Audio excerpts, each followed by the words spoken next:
Good day everyone, welcome to my channel. So in this tutorial video guys, we will create a program that will ask the user to give two numbers, and then our program will check which of the two numbers has a higher numerical value using pointers in C programming language. Before we continue, I would like to say thank you so much to all my viewers, silent viewers, and supporters in my channel. Thank you for watching my video, sharing, and most importantly by subscribing.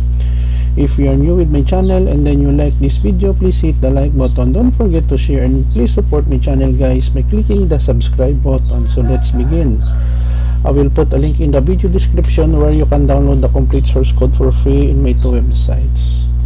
Okay, so we have here, I'm using dev C++ in writing this C program, sharp include IOStream for input output. So basically guys, now when we are programming in C language, one of the first library file that we will be using is stdio.h. stdio means standard input output, which allows us to use the common command like printf, scanf, for loop statement, arrays, among others.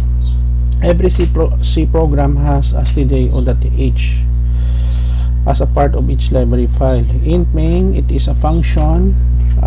It is the starting and ending point of the execution of our C program.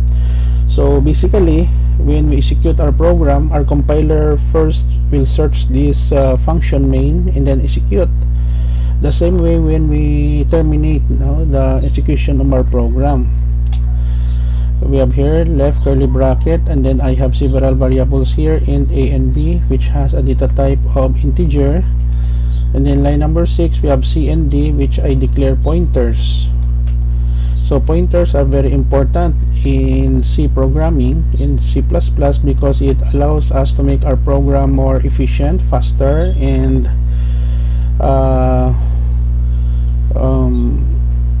robust. So we have here new line, the title of our program, bigger between two numbers using pointers in C. New line here, printf, the new line. In this line of code, we are asking the user to give two numbers that will be stored in our variable a and b. We call our pointer C to store ampersand a, or variable a, and d, pointer d, ampersand b. So we using very simple if else statement. If pointer C greater than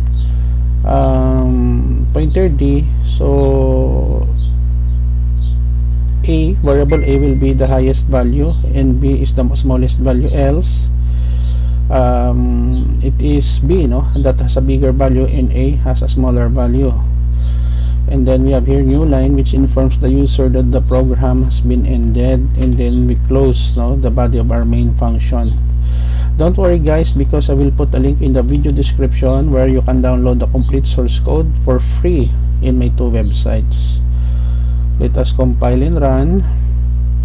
Okay, bigger between two numbers using pointers in C, give two numbers, let's see 9 and 10. So the 10 is much bigger than 9. End of program. Next, how about that the first value is the highest? Let's say 13 and 4. 13 is much bigger than 4. End of program. Okay guys, so this is the end of our tutorial video on bigger between two numbers using pointers in C programming language. Thank you so much guys for watching. I hope that you have learned something new in this tutorial video. Please don't forget to like, share, and please support my channel guys if you are new by clicking the subscribe button. See you in the next video tutorial guys. This is your friend Jake saying bye bye for now.